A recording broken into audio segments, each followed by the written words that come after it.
Welcome to ఏపీబీజీఏ news బులెటిన్ల ముందుగా headlines.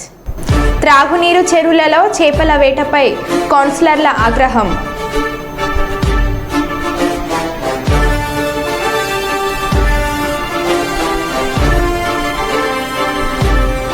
మద్యం సేవించి వాహనాలు నడపవద్దని వాహనదారులకు రామగుండం ట్రాఫిక్ ఇన్స్పెక్టర్ రాజేంద్ర ప్రసాద్ విజ్ఞప్తి.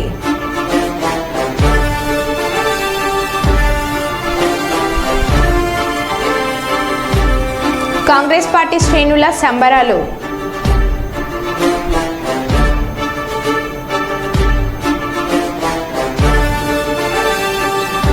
వైభవంగా శ్రీ మన్యాయసుధ గ్రంథ సమర్పణ దినోత్సవం.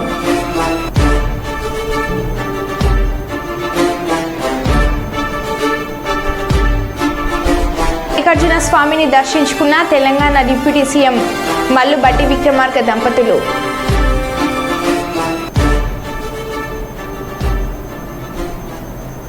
ఇక వివరాల్లోకి వెళ్తే, గత ప్రభుత్వం వ్యవహరించిన విధంగానే కొత్తగా కొలువులు తీరిన కాంగ్రెస్ ప్రభుత్వం కూడా అదే మార్గంలో నడుస్తుందని సిఐటియు జిల్లా నాయకులు ఆరోపించారు. మున్సిపల్ పంచాయతీ కార్మికుల సమస్యలు పరిష్కరించాలని కోరుతూ సిఐటియు జిల్లా కమిటీ ఆధ్వర్యంలో కలెక్టర్ కార్యాలయం ముందు ధర్నా చేపట్టారు. ఈ సందర్భంగా నాయకులు మాట్లాడుతూ గ్రామ పంచాయతీ, మున్సిపల్ కార్మికులకు సమాన పనికి సమాన వేతనం ఇవ్వాలని, కార్మికుల వివిధ విభాగాలలో కూడా ఒకే విభాగంలో పని కల్పించాలని కోరారు. జీవో నెంబర్ 50ని సవరించాలని, కార్మికులు మరణించినప్పుడు వారి ఎక్స్గ్రేషియా కూడా డిమాండ్ చేశారు.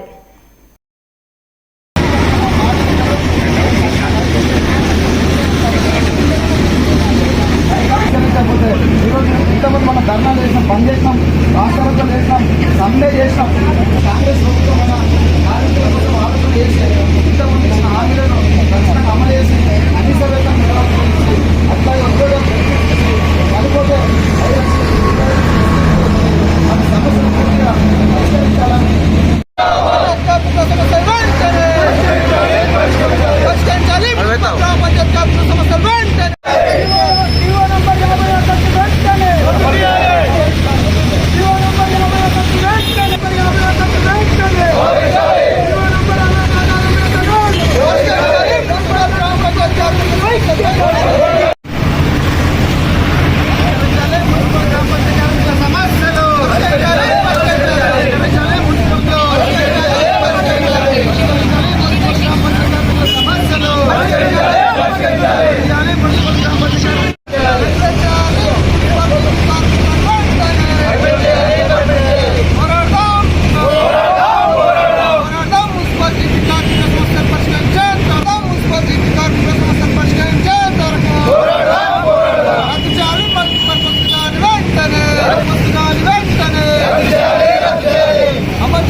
ఈరోజు రాష్ట్ర వ్యాప్తంగా సిఐటియు ఆధ్వర్యంలో గ్రామ పంచాయతీ వర్గాలు మరియు మున్సిపాలిటీ వర్గాలు వారి సమస్యలు పరిష్కరించాలని కలెక్టరేట్ ముందు ధర్నాలు చేయడం జరుగుతుంది. ఏదైతే గత ప్రభుత్వం చేసిన తప్పులనే ఈరోజు కాంగ్రెస్ ప్రభుత్వం కూడా చేస్తున్నట్టుగా కనబడుతుంది. ఎందుకంటే ఈరోజు ప్రభుత్వమే జీవో నెంబర్ 60 ప్రకారం ఒక కార్మికునికి 26,000 జీతం చెల్లించాలని చెప్పేసి ప్రభుత్వం నిర్ణయించింది. కానీ గంపల గుత్తలాగా ఒక కార్మికునికి 12,000, ఒక కార్మికునికి 16,500 అట్లా వాళ్ళకి తోచినట్టుగా ఇస్తున్నారు. సగం జీతాన్ని కూడా ప్రభుత్వం వెనక్కి తీసుకున్న పరిస్థితి కనబడుతుంది. కాబట్టి పనిచేస్తున్న ప్రతి కార్మికులకు కూడా సమానమైన వేతనం 26,000 చెల్లించాలని చెప్పేసి ప్రభుత్వం మేము డిమాండ్ చేస్తున్నాము. అట్లాగే మున్సిపాలిటీలో పనిచేస్తున్న పాత కార్మికులని, కొత్త కార్మికులని తేడాలు పెట్టకుండా ప్రతి ఒక్కరిని కూడా కార్మికులుగా గుర్తించి వారికి సమాన వేతనం ఇవ్వాలని చెప్పేసి ప్రభుత్వం కోరుతున్నాము. అట్లాగే ప్రమాదత బీమా కూడా ఎక్కడ కూడా ఏ కార్మికులకు లేదు. ఈరోజు గ్రామ పంచాయతీ కార్మికులే కానీ, మున్సిపల్ కార్మికులు కానీ చనిపోతే వాళ్ళకి యాక్సిడెంట్లు అయితే కనీసం వాళ్ళకు మెడికల్ ఖర్చులు కూడా ఇచ్చే పరిస్థితి ఈరోజు ప్రభుత్వం లేదు. ఈరోజు చనిపోతే 50 లక్షలు నష్టపరిహారం చెల్లించాలని, అట్లాగే కుటుంబంలో వారికి ఆ ఉద్యోగం కూడా కల్పించాలని ప్రభుత్వాలు మేము కోరుతున్నాము.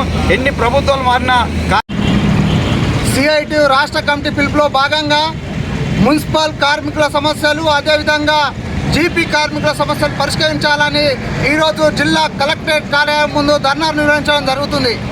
ఏదైతే గత ప్రభుత్వం హామీలు ఇచ్చి ఈరోజు అమలు చేయకుండా మాట తప్పిందో ఈరోజు ఏదైతే కాంగ్రెస్ ప్రభుత్వం కూడా అదే కోవలో వెళ్తున్నటువంటి సందర్భం కూడా కనబడతా ఉంది.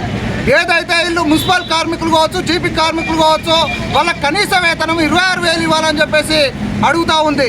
వాళ్ళది న్యాయమైన డిమాండ్ ఈ సందర్భంగా తెలియజేస్తూ ఉన్నా. అదేవిధంగా ఈరోజు మల్టీపర్పస్ విధానం తీసుకొచ్చి ఒక కార్మికుని చేత, ఒక సఫాయి చేత కరెంటు పోలెక్కించడం, లేకుంటే ట్రాక్టర్ నడిపించడం, లేకుంటే ఇంకేదో పని చేయించడం, ఇలాంటి పనులు చేయించడం ద్వారా ఈరోజు అనేక ప్రమాదాలు కూడా జరుగుతున్నటువంటి సందర్భాలు ఉన్నాయి. దాన్ని మల్టీపర్పస్ విధానం ఏదైతే ఉందో రద్దు చేయాలని గత కొన్ని సంవత్సరాలుగా కూడా ఈ మన ఏదైతే జీపీ కార్మికులు కావచ్చు, మున్సిపల్ కార్మికులు కావచ్చు అనేక సందర్భాల్లో డిమాండ్ చేస్తూ సిఐటి ఆధ్వర్యంలో అనేక కార్యక్రమాలు కూడా నిర్వహించడం జరిగింది. అయినప్పటికీ కూడా గత ప్రభుత్వం కూడా పట్టించుకునే సందర్భం లేదు. యువత విద్యార్థులు డ్రగ్స్కు అలవాటు పడకుండా అవగాహన పెంపొందించే దిశగా అంతర్జాతీయ మాదక ద్రవ్యాల దుర్వినియోగ అక్రమ రవాణా వ్యతిరేక దినోత్సవం సందర్భంగా గోదావరిఖని పట్టణంలోని మున్సిపాలిటీ జంక్షన్ నుండి గాంధీ చౌరస్తా వరకు గోదావరిఖని వన్ టౌన్ పోలీస్ శాఖ ఆధ్వర్యంలో మాదక ద్రవ్యాల నిర్మూలనపై అవగాహన ర్యాలీ నిర్వహించారు. అట్టి ర్యాలీకి Ramagundam police commissioner M Srinivas IPS ముఖ్య అతిథిగా హాజరై జెండా ఊపి ర్యాలీ ప్రారంభించి ప్రజలు విద్యార్థులు కలిసి పట్టణ ప్రధాన రహదారి వెంబడి నినాదాలు చేస్తూ ర్యాలీ నిర్వహించడం జరిగింది.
ముఖ్యమైన సమస్య యువత ఎదుర్కొంటుంది అంటే మాదక ద్రవ్యాల సమస్య.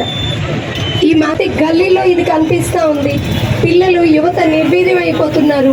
దీని మూలన శారీరక మానసిక వాళ్ళకి కెరీర్ పరంగా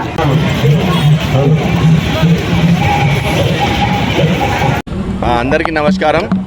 ఈరోజు ఇంటర్నేషనల్ యాంటీ డ్రగ్ డేగా నిర్ణయించబడింది.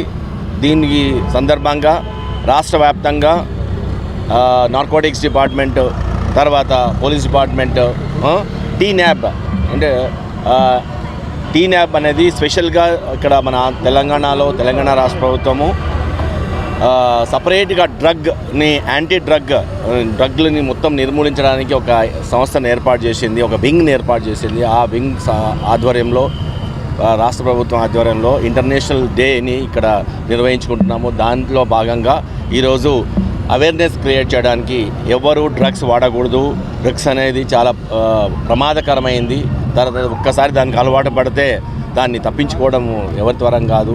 సో అందువల్ల డ్రగ్స్ తెచ్చేవాళ్ళని కానీ, అమ్మేవాళ్ళని కానీ, దాని తర్వాత కన్జ్యూమ్ చేసే వాళ్ళని కానీ వదిలిపెట్టేది లేదు. చట్టపరంగా చర్యలు తీసుకోవడం జరుగుతుంది. దానికి సపరేట్గా యాక్ట్ ఉంది, ఎన్డీపీఎక్స్ యాక్ట్ అని. సో దీంట్లో భాగంగానే పబ్లిక్లో అవేర్నెస్ క్రియేట్ చేయడానికి యాంటీ డ్రగ్ డేగా డిక్లేర్ చేయబడింది. ఈ రోజు నుంచి ఎప్పుడు కూడా ఇన్ ఫ్యూచర్లో మన పిల్లలు, మన ఫ్యూచర్ అంతా అంధకారం కాకుండా ఉండడానికి అవేర్నెస్ క్రియేట్ చేయడానికి ఈ ర్యాలీ చేయడం జరుగుతుంది. దీంట్లో భాగంగా అందరూ కూడా మా ఇన్స్పెక్టర్స్, ఏసీపీస్ డీసీపీస్ అందరూ, తర్వాత వాలంటీర్స్ అందరూ చాలామంది పార్టిసిపేట్ చేస్తున్నారు, విద్యార్థులు పార్టిసిపేట్ చేస్తున్నారు. సో ఈ డ్రగ్ డేని పాటించి ఎవరు డ్రగ్స్ యూజ్ చేయకూడదని no drug ever, no consumption of drug ever, no transportation of drug ever, no production of drug ever అనేది చేయాలి. అందరూ ఈ ప్రతిజ్ఞ తీసుకోవాలి. మీరందరూ కూడా దానికి హైలైట్ చేయాలి. తర్వాత మీరు ఏ ఇన్ఫర్మేషన్ వచ్చినా మాకు పోలీస్కి ఇస్తే మేము రైడ్ చేసి పట్టుకుంటున్నాం. చాలా వరకు కేసులు చేసాము. ఇంకా ఫ్యూచర్లో కూడా జీరో టాలరెన్స్ అగైనెస్ట్ డ్రగ్ అనేది కంటిన్యూ చేస్తాం. Thank you. జన్యామ జిల్లా కొడగండ్ల మండల కేంద్రంలో ఓ బాధితురాలి ఇంట్లో గుప్త నిధులు ఉన్నాయంటూ ఆ బాధితురాలి దగ్గర నుండి వేములవాడకు చెందిన కడమనిషి రజనీకాంత్ గుప్త నిధులు ఉన్నాయంటూ నా మొబైల్కి 9,20,000 తీసుకొని మరోసారి పూజ చేయాలంటూ 7 లక్షలు కట్టినాడని అనడంతో బాధితురాలు పోలీసులను ఆశ్రయించగా కొడగండ్ల ఎస్ఐ శ్రావణ్ కుమార్ వాహన సిబ్బందితో కలిసి నిందితులను నరసింహ, సురేష్లను పట్టుకొని డబ్బులను రికవర్ చేసి డీసీపీ ఆధ్వర్యంలో మీడియా ముందు ప్రవేశపెట్టి రిమాండ్కు తరలించారు.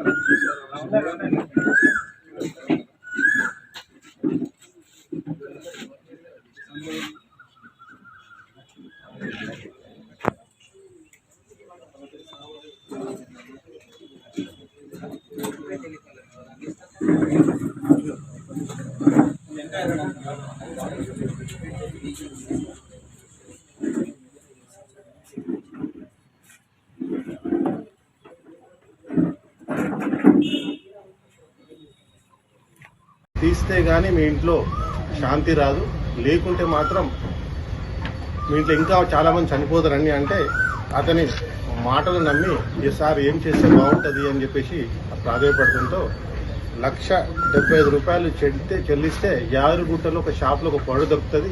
ఆ పౌడర్ తీసుకొచ్చి మనం అంజనం వేద్దాం, అంజనం వేస్తే ఏ ప్లేస్లో గుప్తదులు ఉన్నాయో మనకు తెలుస్తుందని చెప్తే ఈమె వెళ్ళి యాదగిరిగుట్ట వెళ్ళి ఒక షాప్లో 1,70,000 చెల్లించి ఒక పౌడర్ తీసుకొస్తే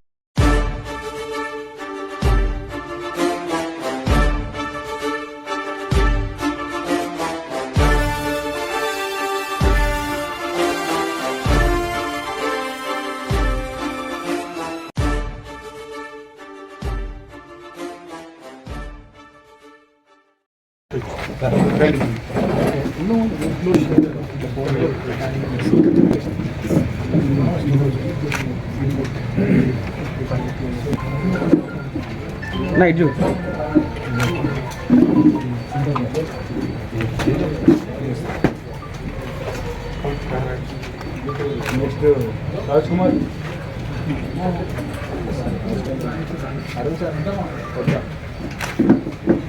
శ్రావణ్ కుమార్ అశోక్. సీఎం చంద్రబాబు మాట్లాడుతూ ఎన్టీఆర్ విగ్రహం సాక్షిగా చెప్తున్నా ఎవడైనా కుప్పంలో రౌడీజం చేశారో చేద్దామని అనుకున్నారో వాళ్ళకి అదే చివరి రోజు అవుతుందని అన్నారు. నాకు ఎవరి మీద కోపం లేదు, మీ మీద అభిమానం ఉంది. అందుకే చెప్తున్నా, కుప్పం ఒక ప్రశాంతమైన ప్రాంతం అవునా కాదా అని మిమ్మల్ని అడుగుతున్నా. మీకు ప్రశాంతత కావాలనా లేదా అని అడుగుతున్నా. ఈ రోజు మీ తరపున ఈ యొక్క ఎన్టీఆర్ మెమోరియల్, ఎన్టీఆర్ విగ్రహం సాక్షిగా చెప్తున్నా, ఎవడైనా కుప్పంలో రౌడీజం చేశారో చేస్తారో అదే కడపటి రోజు అవుతుంది. మీకు జాగ్రత్త. రౌడీజం గాని, గంజాయి గాని, అక్రమ వ్యాపారాలు గాని ఈ ప్రశాంతమైన పవిత్రమైన కుప్పంలో చేయడానికి రాజన్న సిరిసిల్ల జిల్లా ముస్తాబాద్ మండలం నామాపూర్ వద్ద అర్ధరాత్రి ఇసుక రవాణా చేస్తున్న 4 ట్రాక్టర్లను పట్టుకున్న పోలీసులు ఒక్కో ట్రాక్టర్పై ఒక్కొక్క కానిస్టేబుల్ కూర్చొని పోలీస్ స్టేషన్కు తీసుకువెళ్లారు. ఒక ట్రాక్టర్పై ఒక డ్రైవర్ పాటు కూర్చున్న సత్యనారాయణ అనే కానిస్టేబుల్ డ్రైవర్కి సత్యనారాయణకి మార్గమధ్యంలో వాగ్వాదం జరిగింది. దీంతో ట్రాక్టర్ డ్రైవర్ కోపంతో కానిస్టేబుల్తో సహా ట్రాక్టర్ను చెరువులోకి తోసేసి పక్కకి దూకిన డ్రైవర్. ఈ ఘటనలో డ్రైవర్ సురక్షితంగా బయటపడగా కానిస్టేబుల్ సత్యనారాయణకు మాత్రం తీవ్ర గాయాలు అయ్యాయి.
ఏం జరిగింది, ఎట్లా జరిగింది, మీకు ఏమైంది?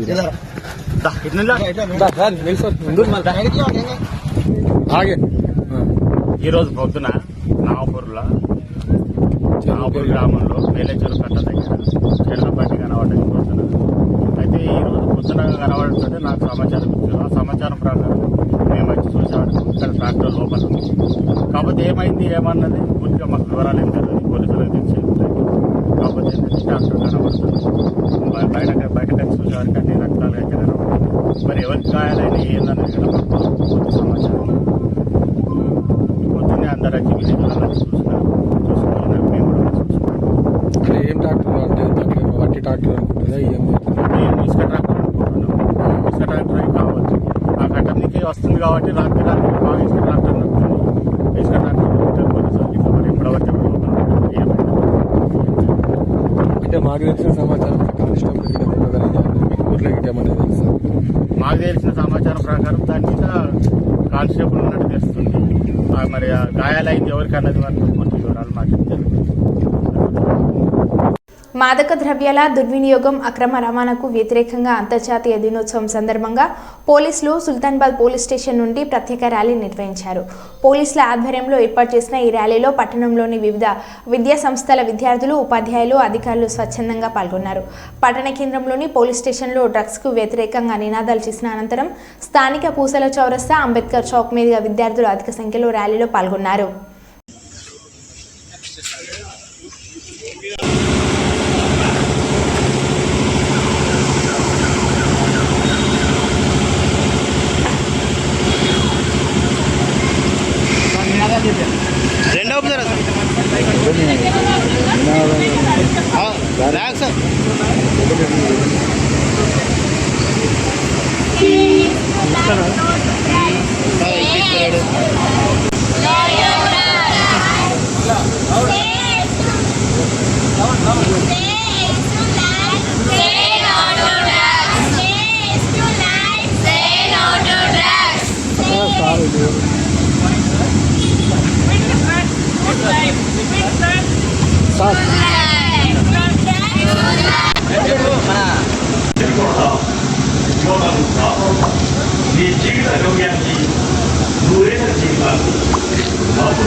నువ్వే కాదు, నీ కుటుంబం కూడా ప్రమాదంలో పడుతుంది.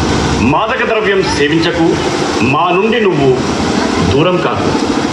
డ్రగ్స్ తరిమి కొడదాం, యువతను కాపాడుదాం. నీ జీవిత గమ్యాన్ని, నూరేళ్ల జీవితాన్ని మత్తు మందుకు తాకట్టు పెట్టకు. డ్రగ్స్ నిర్మూలన మనందరి బాధ్యత. డ్రగ్స్ మహమ్మారిని తరిమేద్దాం. డ్రగ్స్ రహిత సమాజాన్ని భావితరాలకు అందిద్దాం. 100 ఏళ్ల జీవితాన్ని మత్తులో ఉంచకు, కుటుంబాన్ని రోడ్డున పడవేయండి.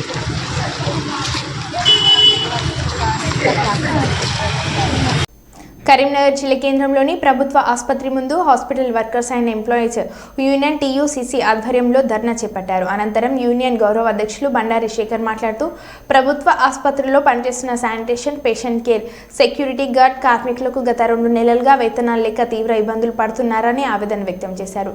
కావున తక్షణమే పెండింగ్లో ఉన్న 2 నెలల వేతనాలు ఇవ్వాలని డిమాండ్ చేశారు.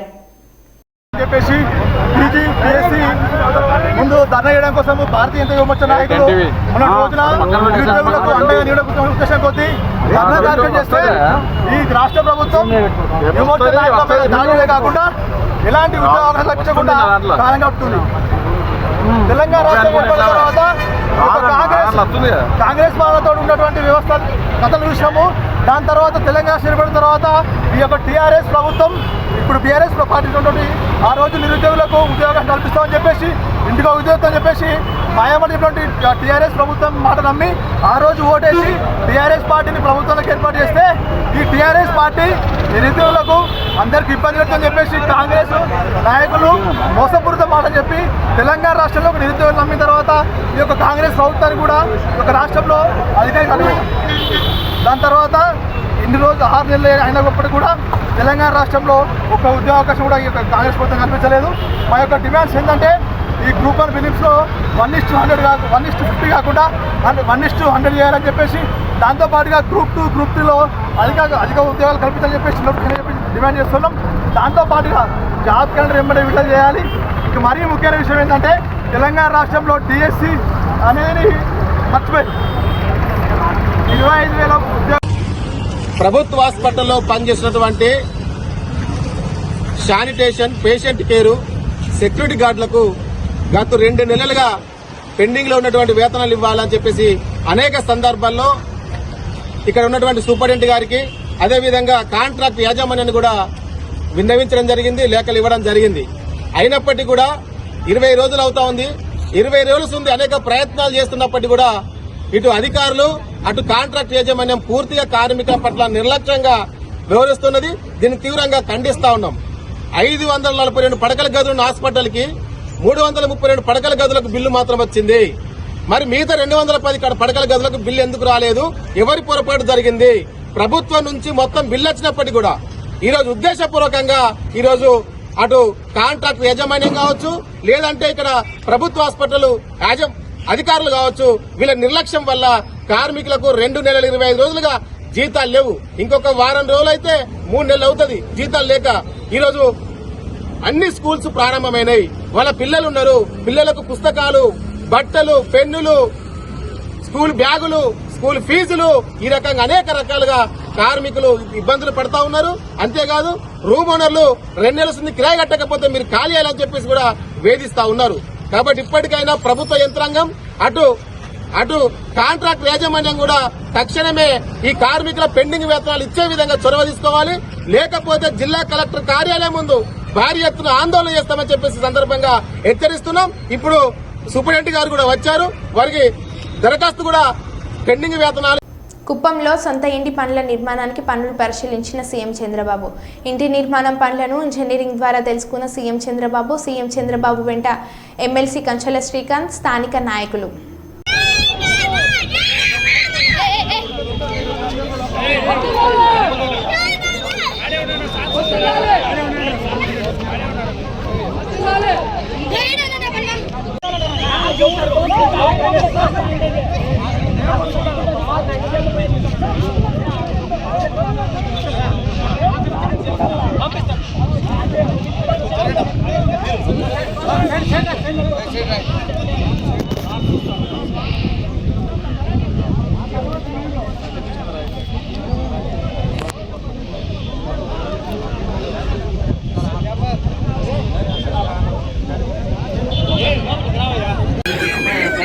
పడిపోతారు ముందు రండి.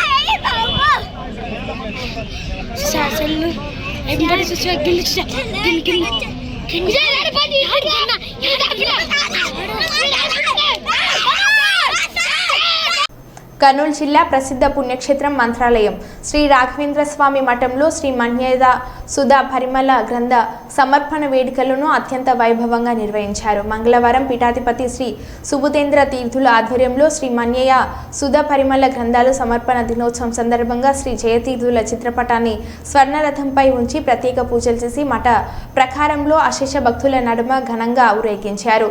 ఈ సందర్భంగా పీఠాధిపతి శ్రీ సుబుధేంద్ర తీర్థులు మాట్లాడుతూ శ్రీ మన్యేయ సుధా పరిమళ గ్రంథాలను కర్ణాటక సమీపంలోని నవ బృందావన గడ్డలో కొలువు తీరిన శ్రీ పద్మనాభ తీర్థుల మాల బృందావనానికి సమర్పించిన శుభదినం పురస్కరించుకుని శ్రీ జయతీర్థుల చరిత్ర విశిష్టతల గురించి అనుగ్రహ సందేశాలను భక్తులకు వివరించారు.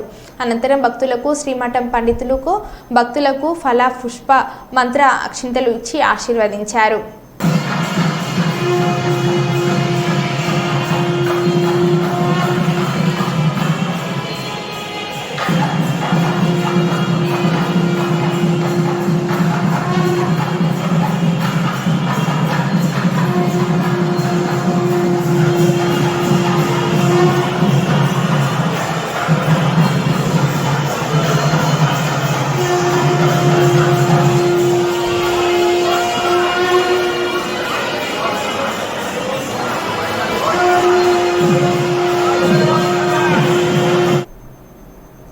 మరో బులెటిన్లో మళ్ళీ కలుద్దాం. Stay tune.